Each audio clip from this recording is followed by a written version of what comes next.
Let us discuss about the torque slip characteristics of three-phase induction motor. ఈ characteristics చాలా important. Machine బిహేవియర్ని analyse చేయడానికి use అవుతుంది.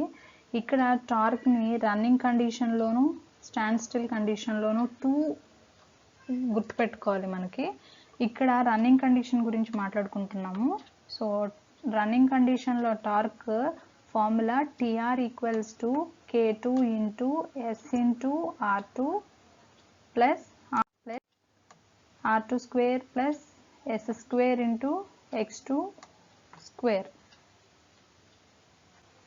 So ఈ curve ఎలా draw చేస్తాము అంటే టార్క్కి స్లిప్కి ఓ పర్టికులర్ రెసిస్టెన్స్ దగ్గర, అంటే రోటర్ రెసిస్టెన్స్ ఒక పర్టికులర్ వాల్యూ దగ్గర టార్క్ ఎంత, స్లిప్ ఎంత అని చూసుకొని సో దానికి గ్రాఫ్ డ్రా చేస్తాము. సో అందుకనే దీన్ని టార్క్ స్లిప్ క్యారెక్టరిస్టిక్స్ అంటాము.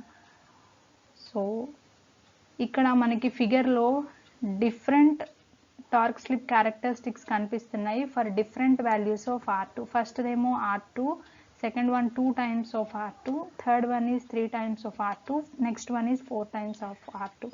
So this is a family of torque slip characteristics. And ఈ గ్రాఫ్ ఎట్లా డ్రా చేస్తున్నాము అంటే from S equals to 0 to S equals to 1. S range 0 to 1. Stand still కండిషన్లో slip 1 ఉంటుంది. సో ఇక్కడ 0 నుంచి 1 వరకు తీసుకుంటున్నాము. ఈ గ్రాఫ్స్ అన్నీ కూడా ఓ పర్టికులర్ రెసిస్టెన్స్కి టార్క్కి స్లిప్కి కర్వ్ డ్రా చేస్తే వచ్చినవి. డిఫరెంట్ రెసిస్టెన్సెస్ దగ్గర ఇవి డ్రా చేసాము.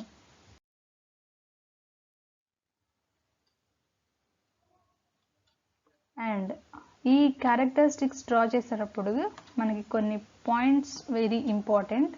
అవి ఏంటివి అంటే ఫస్ట్ పాయింట్, మనం ఫస్ట్ అట్ స్లిప్ 0 దగ్గర నుంచి స్టార్ట్ చేస్తున్నాము కర్వ్ని.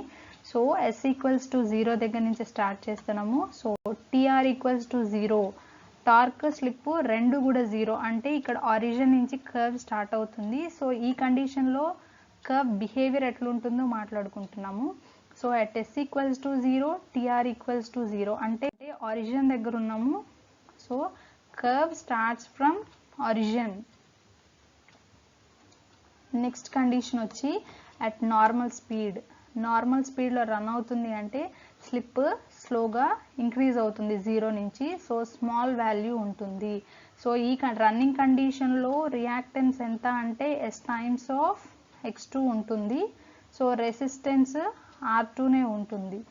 ఇక్కడ స్లిప్ స్మాలర్ వాల్యూ ఉంటుంది కాబట్టి ఇది రియాక్టెన్స్ వాల్యూ అంటే SX2 is very small compared with resistance. So మనం దీన్ని నెగ్లెక్ట్ చేయొచ్చు SX2ని. అప్పుడు TR ఏమవుతుంది, TR directly proportional to S divided by R2. ఇక్కడ ఇంపిడెన్స్లో డినామినేటర్లో ఇంపిడెన్స్లో ఏదైతే SX2 ఉంటుందో దాన్ని నెగ్లెక్ట్ చేస్తున్నాము. So TR is directly proportional to S. అంటే స్లిప్ ఎట్లా ఇంక్రీజ్ అయితే TR కూడా అట్లే ఇంక్రీజ్ అవుతుంది. అంటే for up to certain value torque కూడా స్లిప్తో పాటు ఇంక్రీజ్ అవుతుంది కాబట్టి లీనియర్ రిలేషన్ ఉంటుంది. అంటే torque curve is straight line from 0 to full load వరకు ఇక్కడ వరకు లీనియర్గా ఉంటుందండి. నెక్స్ట్ ఇక్కడ బియాండ్ ఫుల్ లోడ్ స్లిప్ దాటిపోయిన తర్వాత the torque increases and becomes a maximum. Torque అనేది మ్యాక్సిమం అయిపోతుంది. ఎక్కడ అంటే ఈ మ్యాక్సిమం టార్క్ దగ్గర స్లిప్ R2 బై X2, ఎక్కడైతే R2 by X2 is equals to S అవుతుందో అక్కడ మ్యాక్సిమం టార్క్ ఉంటుంది. ఈ టార్క్ని మనం pull out torque or break down torque అంటాం. అంటే మ్యాక్సిమం టార్క్ని pull out torque or break down torque అంటాము. సో నెక్స్ట్ పాయింట్ వచ్చి fourth one, when the slip increases beyond the maximum torque. Slip ఇంకా ఇంక్రీజ్ అవుతుంది మ్యాక్సిమం టార్క్ క్రాస్ చేసిన తర్వాత కూడా. సో ఇక్కడ స్లిప్ ఇంక్రీజ్ అయిపోతుంది, S square into x2 square term ఏమైపోతుంది, ఇంక్రీజ్ అయిపోతుంది.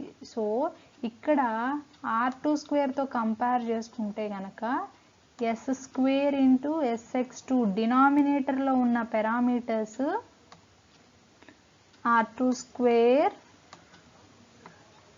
Plus S square x2 square కదా.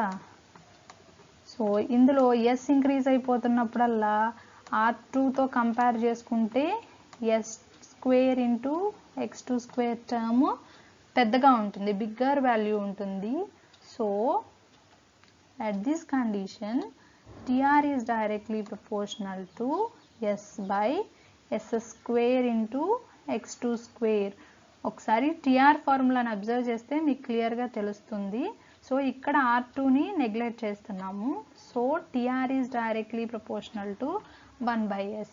అంటే beyond the maximum torque slip ఇంకా ఇంక్రీజ్ అవుతుంటే కనుక tr is directly proportional to 1/s. అంటే స్లిప్ పెరుగుతున్న కొద్దీ టార్క్ రెడ్యూస్ అవుతుంది. సో ఇక్కడ స్లిప్కి టార్క్కి ఇన్వర్స్ రిలేషన్ ఉంటుంది. అంటే ఇక్కడ టార్క్ స్లిప్ పెరిగే కొద్దీ టార్క్ ఏమవుతుంది, డిక్రీజ్ అవుతుంది, ఇన్వర్స్ రిలేషన్ ఉంటుంది. చాలా ఇంపార్టెంట్ 3 స్టేజెస్ ఇందులో. ఫస్ట్ది s equals to 0, tr equals to 0 అంటే ఆరిజిన్ దగ్గర ఉంది. సో పెరిగే కొద్దీ కూడా tr లీనియర్గా ఇంక్రీజ్ అవుతుంది. ఫస్ట్ సెకండ్ కేసులో ఎక్కడ వరకు అంటే ఫుల్ లోడ్ టార్క్ వరకు. సో ఆ తర్వాత ఇంకా స్లిప్ ఇంక్రీజ్ అవుతూ ఉంటే కనుక it reaches a maximum torque value. ఈ మ్యాక్సిమం టార్క్ ఎక్కడొస్తుంది అంటే at s equals to r2/x2. ఇంకా ఈ మ్యాక్సిమం టార్క్ రీచ్ అయిన తర్వాత కూడా స్లిప్ ఇంకా పెరుగుతూ ఉంటే కనుక tr is inversely proportional to slip. అంటే స్లిప్ పెరుగుతున్న కొద్దీ టార్క్ అనేది రెడ్యూస్ అవుతుంది. ఇది ఒక పర్టికులర్ రెసిస్టెన్స్కి మాట్లాడుకుంటాం. ఇట్లాగా మనం 4 డిఫరెంట్ రెసిస్టెన్స్ వాల్యూస్కి 4 డిఫరెంట్ గ్రాఫ్స్ డ్రా చేసాము. సో ఫిగర్లో మనకి ఫ్యామిలీ ఆఫ్ టార్క్ స్లిప్ క్యారెక్టరిస్టిక్స్ని చూపిస్తున్నాం. So the slip torque characteristics of a 3-phase induction motor is a rectangular hyperbola.